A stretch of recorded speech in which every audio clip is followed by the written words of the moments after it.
Hey everybody, it's Lex1020 and Carol, and we are now finally getting around to starting Deus Ex Human Revolution. This is like the 12th time we've started to record this, and something's gone horribly wrong all 12 times. But we are hopefully the first people on YouTube to be posting up dual comms of this game. Woot! Yay!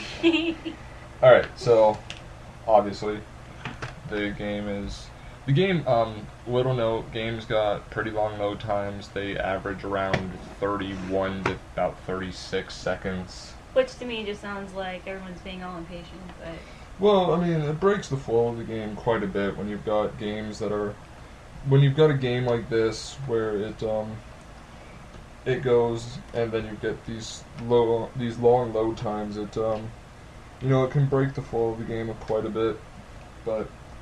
I don't know. I didn't think it sounded like it was that big a deal. Like, you take a drink of something and then your game's back. So. Well, it's not so bad, but, I mean, it is... Impatient people do, like, it breaks the flow. You'll see what I'm talking about later. Alright. But so this is the first cutscene in the game. Very glowy.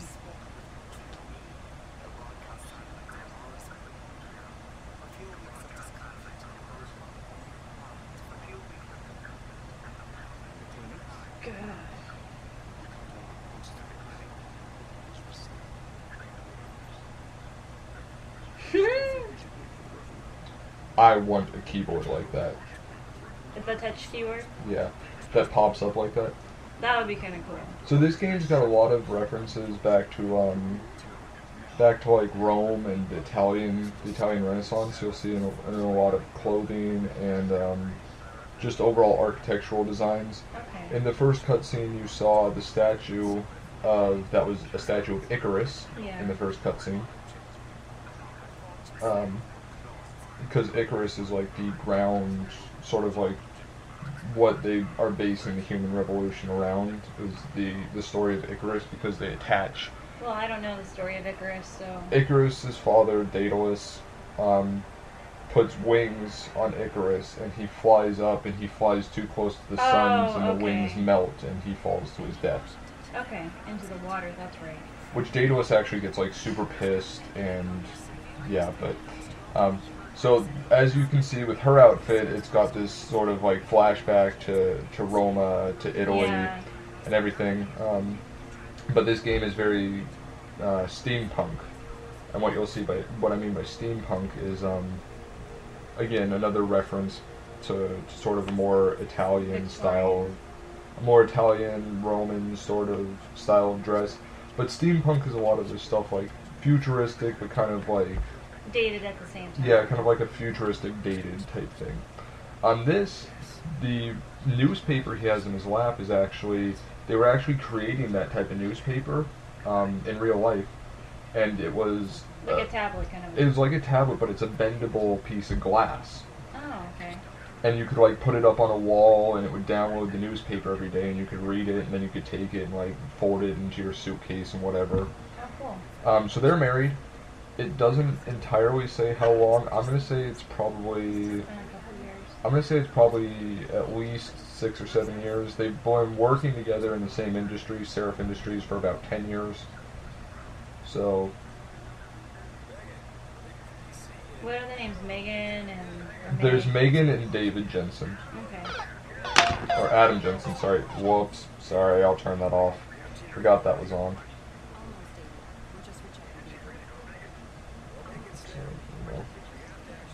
But so there's Megan, and then Adam Jensen, and then David Seraph. David and Megan are No. married. Adam and Megan are married. David was the guy on the TV. Alright. It's got very trench looking, kind of a coat. Yes, I like his coat. So I'm going to read all of these and not read all of these at the same time. Just go through it so that anyone who wants to stop and read it can if they want. But... Exactly. Anybody who wants to read it can go ahead and pause these videos and read the stuff that I'm going to be displaying on the screen. What are they basically saying? Well, like a lot of it, it's like this one, she's like, oh, I don't know what to say. What if they ask me about patient X? And he's like, oh, I told you, just stick to science. And then, they're just like their background information, trying to make the game more and more believable. Okay. And then like this one's from her mom, like call me, I miss you and stuff like that. All right. It's It almost looks like it's a an book office about instead of their being house. more efficient. Effective, right? No, I thought it said efficient. Effective. Never mind. I'm wrong. Is this like their house or like an office inside their lab? It's an office inside Seraph Industries, Which is the lab. which is the industry that creates the human augmentation. All right. So like this is And Seraph does it get Industries. sent to the hospital or whatever to implement it, or does that all done here? There are clinics called LIM clinics. I forgot exactly what LIM stands for, but I'm pretty sure that's where they do the augmentations. They just create them here. In the technology part. All right. So I am kind of stuck on rails at the moment. I can look around, but I can't move. She moves and I move. We're just following around. Who are we? We're Adam Jensen. Okay. I like her hairpiece, don't you? I would never wear it, but yeah.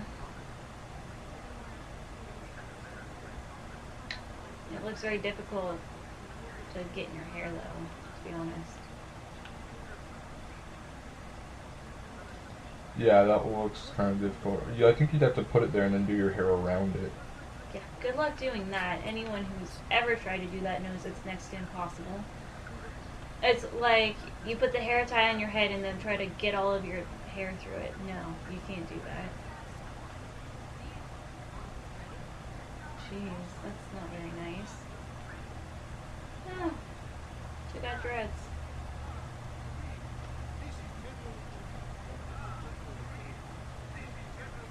You can see, like, his arms augmented. Yeah.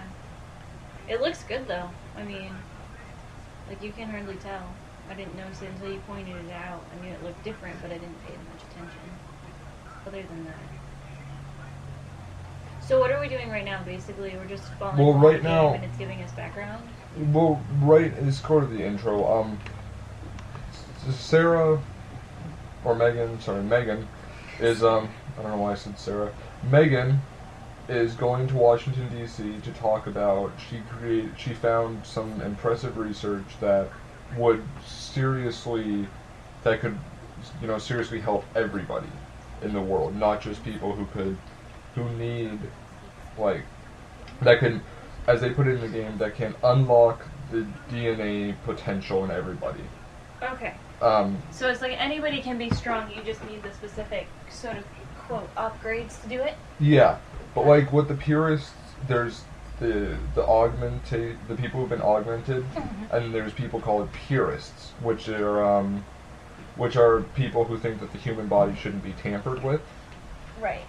Because they feel that it's going to have serious, like, biometrical, like, effects. Which could be true.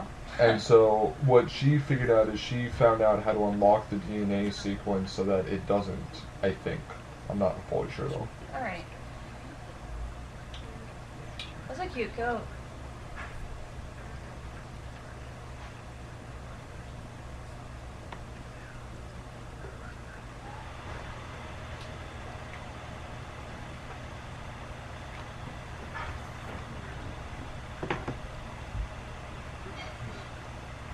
Is she pregnant? No. I don't think so. Well, she's got something she needs to tell me. She won't spit it out, so. She kind of looks like she's evil or something. Sarah? Or Megan. I don't know why I keep calling her Sarah. Okay. Carol, Yes. this is a hamburger that has a piece of ham on it, Swiss cheese, garlic mayonnaise, and that was about it. That was on it. Okay.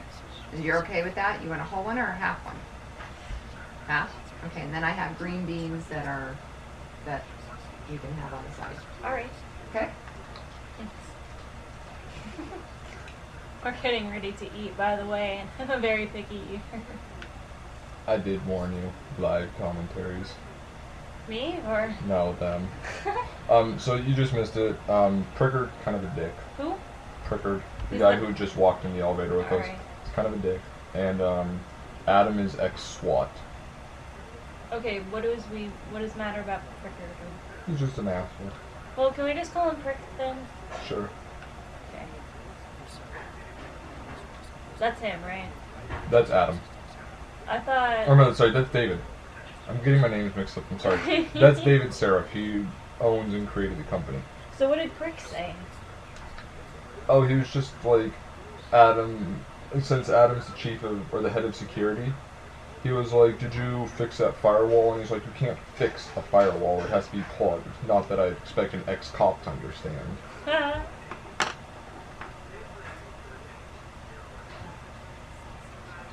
And so this is where the game really starts off.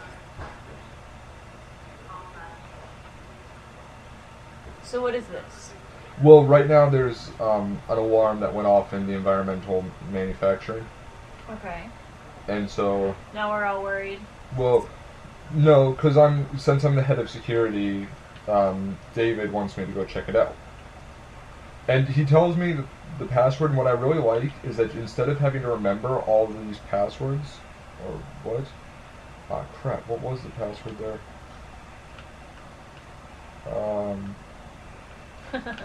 Hang on, I don't remember the password.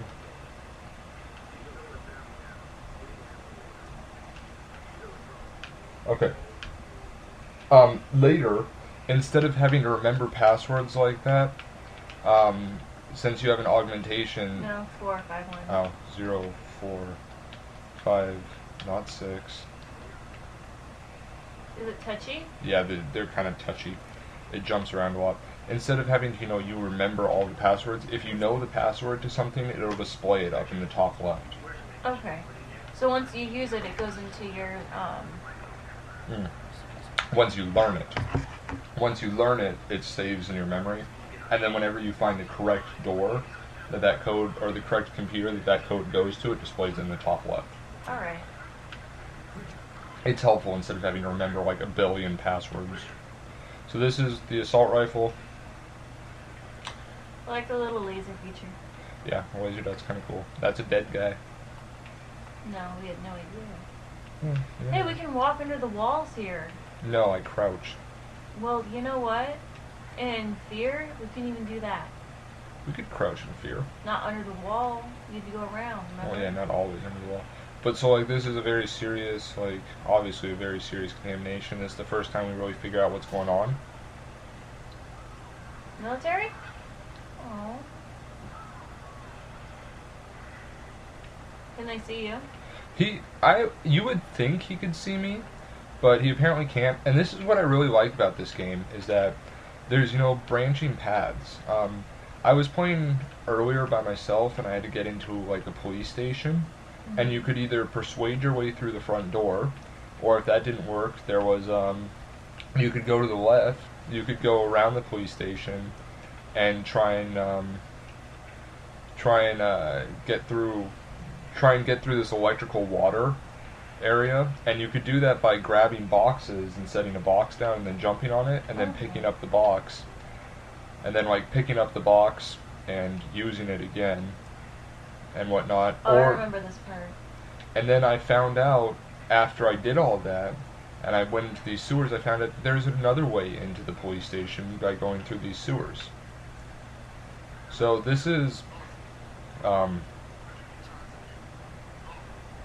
could try and kill these guys, but until I get my augmentations, it's really kind of worthless to try and kill everybody, although now they're shooting at me.